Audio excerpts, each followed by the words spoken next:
Assalamualaikum warahmatullahi wabarakatuh. Perkenalkan, nama saya Hilmi Iman Firmansyah. Saya dosen di Teknik Mesin pada program studi D4 Teknik Mesin Produksi dan Perawatan. Saya mengampu mata kuliah Desain Teknik berbasis komputer, di mana mata kuliah ini berbobot 3 SKS dan diampu pada semester 3.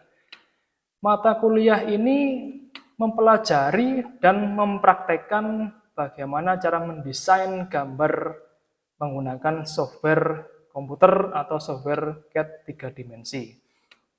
Diharapkan mahasiswa setelah mempelajari mata kuliah ini, maka mereka mampu menjelaskan konsep dasar CAD, kemudian mampu mengaktifkan piranti sistem pendukung CAD, kemudian mampu menyiapkan dan menggambar 2 dimensi dengan CAD, mampu menyiapkan dan menggambar 3 dimensi dengan CAD, kemudian mampu mengedit gambar 2 dimensi maupun 3 dimensi, mampu memberikan ukuran pada gambar 2 dimensi, mampu memeriksa dan membetulkan gambar 2 dimensi maupun 3 dimensi, dan yang terakhir adalah mampu menggambar bentangan dengan software CAD.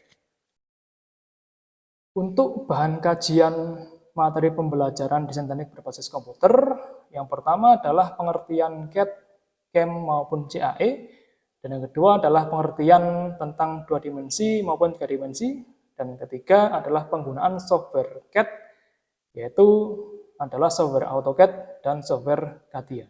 Adapun referensi yang bisa digunakan dalam pembelajaran ini adalah yang pertama, modul ajar praktek desain teknik berbasis komputer, dan kemudian referensi pendukung yang bisa digunakan adalah AutoCAD for Engineering Graphic karya Gary R. Bertolini.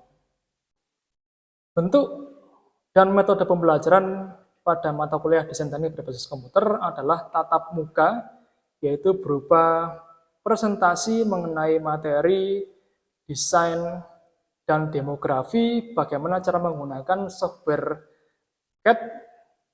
Kemudian tugas terstruktur, yaitu mahasiswa mengerjakan dan menggambar komponen-komponen mesin menggunakan software CAD berupa AutoCAD maupun software CATIA.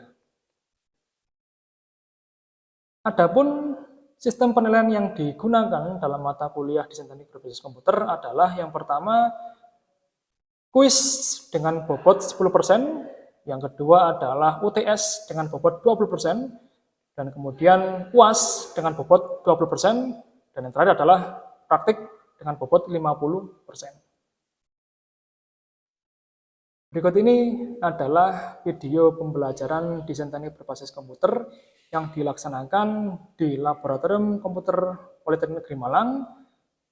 Selamat menyaksikan.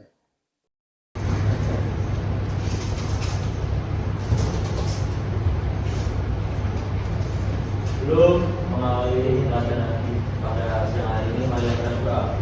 Doa mulai.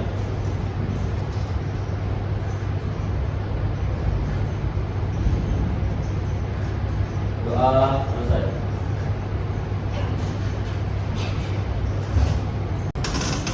Baik, Assalamualaikum warahmatullahi wabarakatuh. Waalaikumsalam warahmatullahi wabarakatuh.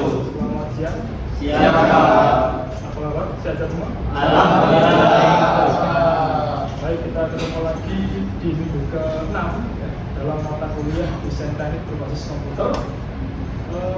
Coba, masih semangat? Masih. Jadi, bangunlah mindset semangat dalam menimba ilmu. Supaya apa? Supaya yang kita serap itu 100%. Jadi, sebagus apapun penyampaiannya, tapi kalau Anda mindsetnya nggak semangat, maka juga akan bisa mengurangi apa yang kita Oke, sebelum saya mulai, saya akan mengisi dulu daftar dunia ya. Jadi silakan nanti ketika saya sebut nama Anda, silakan informasi dulu. Oke. Abdul Aziz, Siap, ayo. Andika Arif, Hadir Pak. Berlian Ilham, Hadir Pak. Dava, Zaki, Hadir Pak. Hanan, Hadir Pak. Hanif, Hadir Pak. Wildan, Hadir Pak. Junaidi, Hadir Pak. Kevin. Kevin tidak.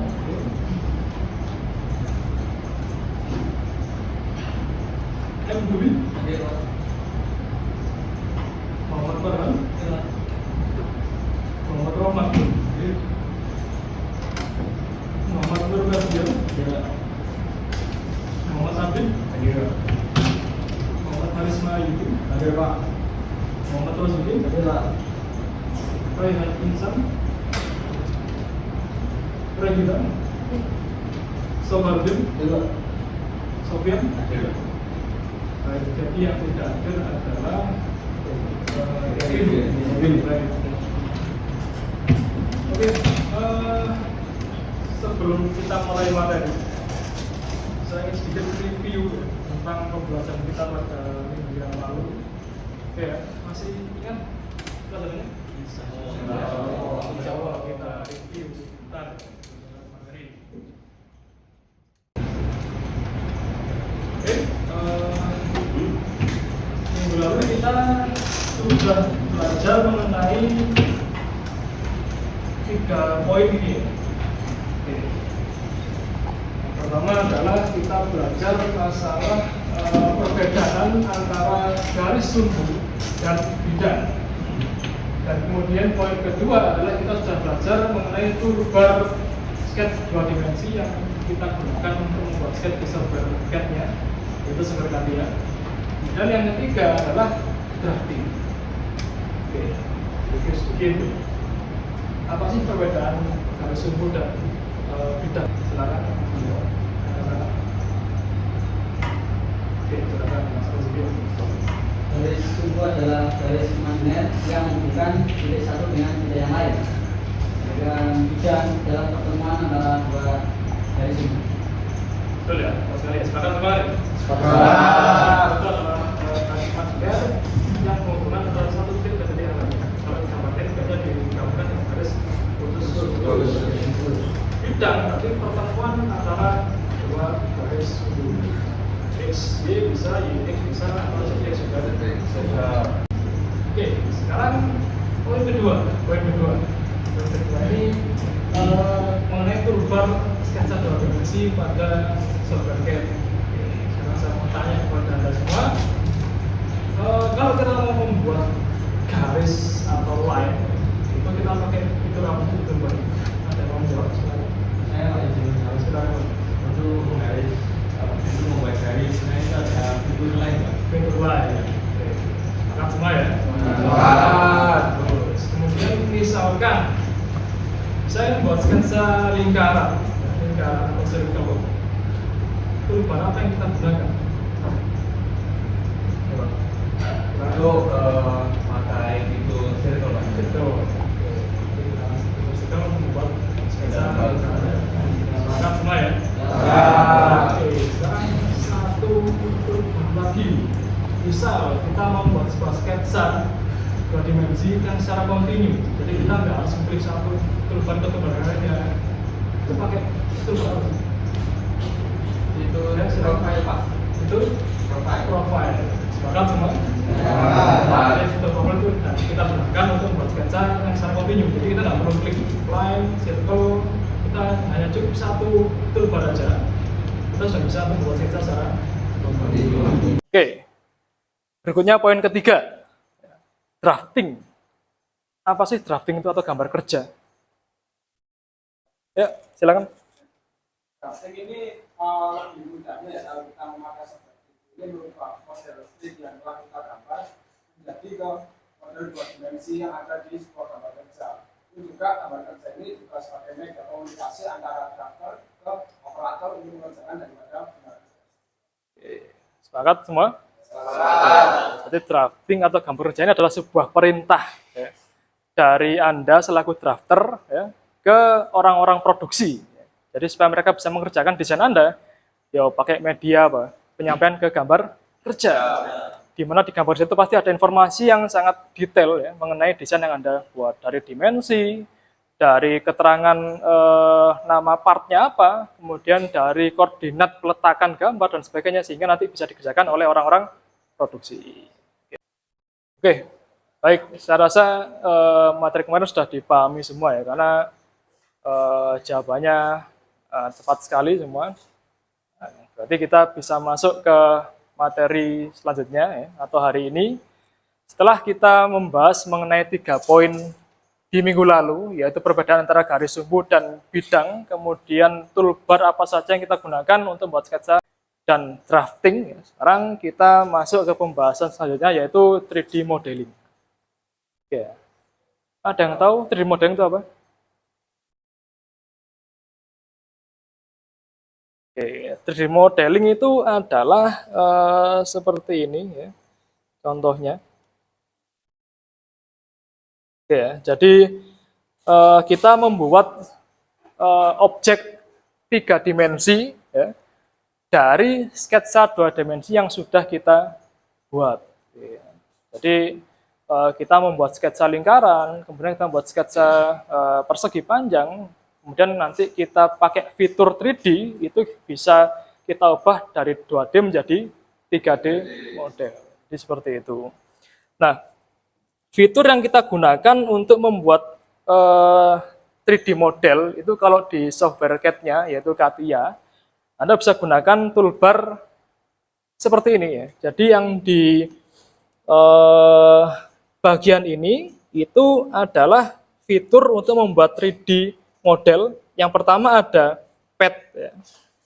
Pad ini berarti nanti kita punya sketsa 2 dimensi, kemudian kita tarik. Ya. Tarik dengan panjang tertentu, sehingga menghasilkan 3D model. Kemudian ada juga yaitu pocket. Pocket ini hampir sama dengan pad, ya, cuma pocket ini kita gunakan untuk kita membuat lubang atau kita membuat rongga pada objek solid kita berdasarkan sketch 2 dimensi, ya, itu pocket. Kemudian ada juga shaft. Nah, shaft ini kita membuat sebuah misalkan kita membuat sebuah tabung. Misal tabung tersebut itu diameternya adalah 10 mm atau 1 cm misalkan. Kemudian pakai fitur shaft, kita nggak perlu mendesain full diameter 10 mm, kita hanya butuh 5 mm saja, kemudian kita putar berdasarkan sumbu putarnya. Itu shaft, nanti kita praktekkan. Kemudian ada juga fitur fillets, chamfer, draft, dan thickness. Ini kita nyebutkan adalah dress up fitur. Ya. Jadi kalau kita sudah punya objek 3D-nya, kita mau membuat sebuah radius ya, atau lengkungan pada sisi-sisi tajamnya, kita bisa gunakan fillet. Chamfer sama, intinya untuk menghilangkan sisi tajam, namun tidak radius, tapi dia membentuk sebuah sudut kemiringan. Biasanya 45. Nah, kemudian untuk yang draft cell ya, sama thickness ini, misal kita ingin membuat sebuah objek dari sheet metal, kemudian kita buat sebagai objek 3D solid dengan ketebalan tertentu, nah, kita bisa pakai fungsi 2 ini, thickness sama draft shell. Oke, kemudian yang di fitur berikutnya adalah transformation feature. Di sini ada translasi, kemudian ada rotation, ada mirror, ada pattern, dan ada scale. Jadi kalau kita bicara masalah translation, jadi Anda sudah punya, misalkan sudah punya desain modeling 3D di titik A misalkan, Anda mau pindah ke titik B, ya kita bisa pakai translation.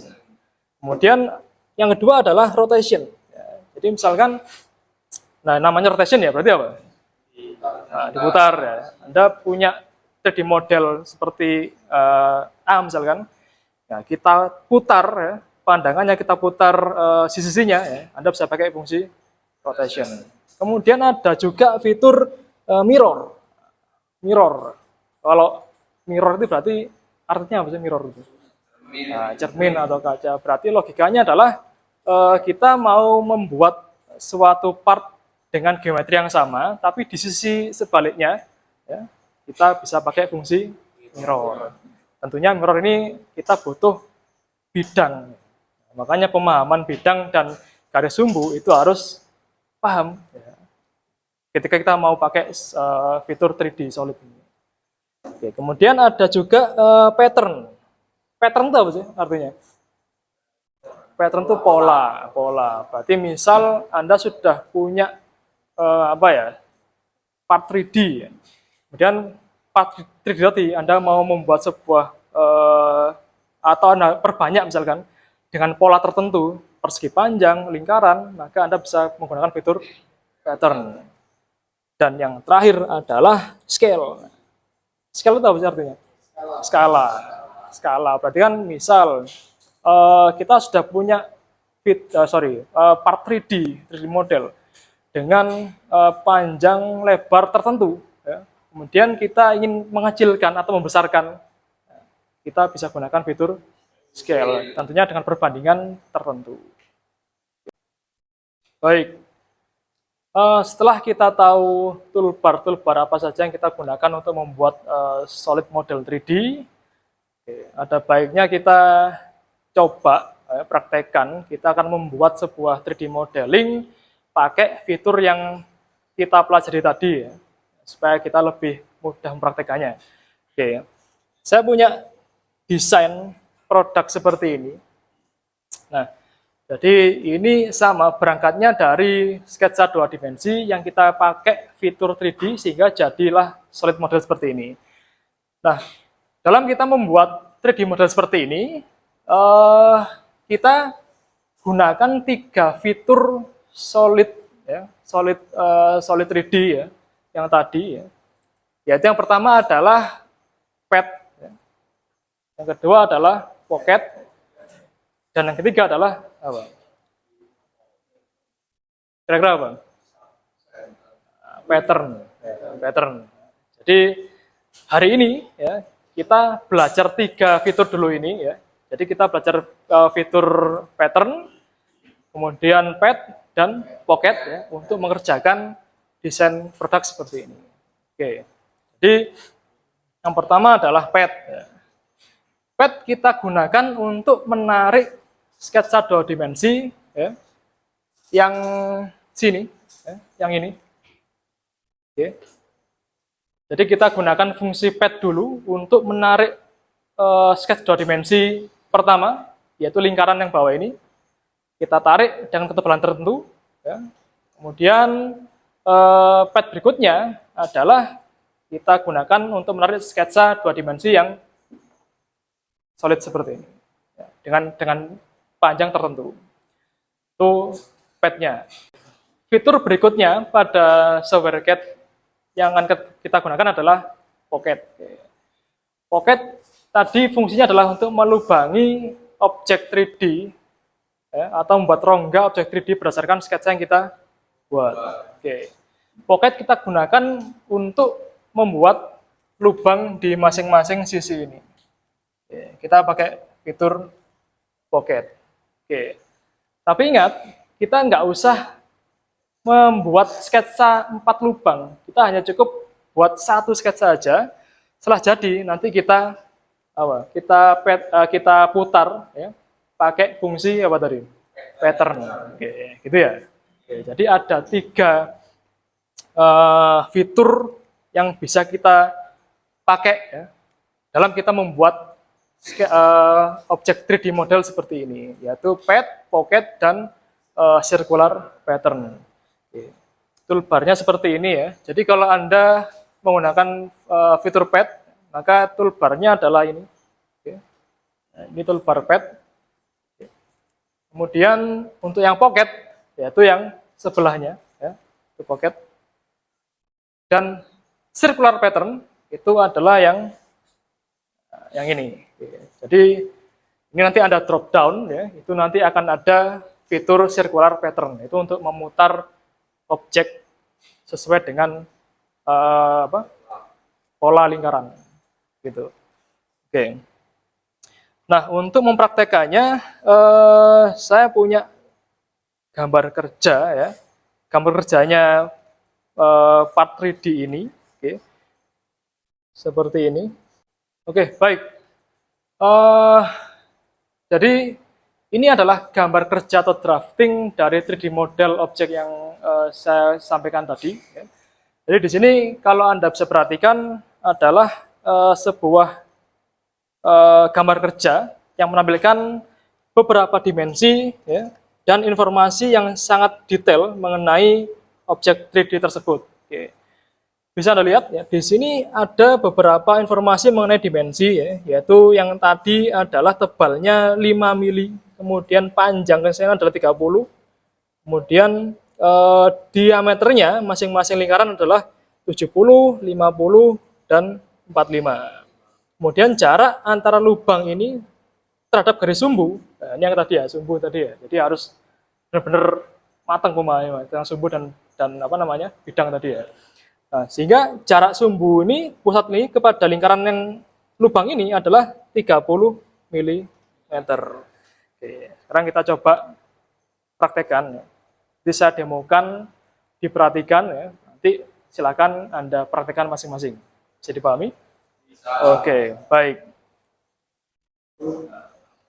Saya akan buat objek 3D seperti ini.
Sudah selesai, Mas?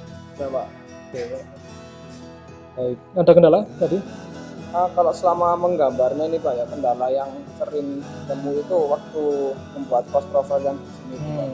Karena kan waktu pakai 3D elemen itu kadang ada garis yang nggak kepotong waktu bikin itu Pak. Artinya waktu keluar garis sketsnya itu geometri apa itu Pak yang maksudnya itu keluar. Oke, itu perlu ketelitian yang lebih. Terus juga ada beberapa komen yang kayak misal baiknya kembali dan sebagainya itu tadi juga ada teman-teman yang kayak gitu. Tapi sudah ada penyelesaiannya ya? Oke, baik. Sekarang saya koreksi dulu gambarnya. Secara format sudah benar ya.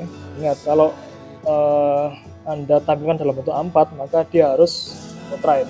Tapi kalau selain A4, A3, A2, 1, maka dia harus landscape. Oke, ini sudah benar. Kemudian sudah ada informasi tentang partnya apa namanya dan digambar oleh siapa, sudah benar. Kemudian dimensi dan geometrinya juga sudah oke, benar. Oke. Kemudian secara kerapian gambar juga sudah baik. Oke, oke, baik. Karena hasilnya sangat baik, kasih 80. Oke, Masih Pak ya? sama-sama. Baik, itu tadi materi untuk pertemuan hari ini. Kita sudah belajar 3 fitur ya, yaitu yang pertama adalah pad, kemudian yang kedua adalah pocket, dan ketiga adalah circular pattern. Oke, nanti silakan dipelajari lagi di rumah, kemudian dicoba lagi karena mata kuliah ini adalah mata kuliah praktek basically ya. Jadi ketika Anda sering mengerjakan dan berlatih ya, Anda akan bisa. Nah, kemudian tugasnya dikerjakan ya, dan jangan lupa dikumpulkan ya. Paling lambat kapan? 30 Juni. Oke, baik. Ada pertanyaan sebelum saya akhiri? Cukup, jelas ya? Oke, baik. Kalau nggak ada pertanyaan, saya kembalikan ke ketua kelas. Silakan dikondisikan teman-temannya. Itu mengakhiri mata kuliah pada sore hari ini pada mulai.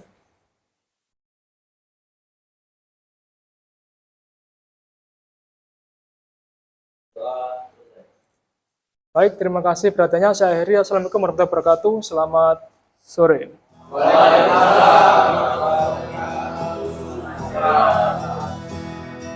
Demikianlah video pembelajaran desain teknik berbasis komputer. Saya Hilmi Manfirmansyah, pamit undur diri. Terima kasih perhatiannya. Assalamualaikum warahmatullahi wabarakatuh. Salam Polinema Jos.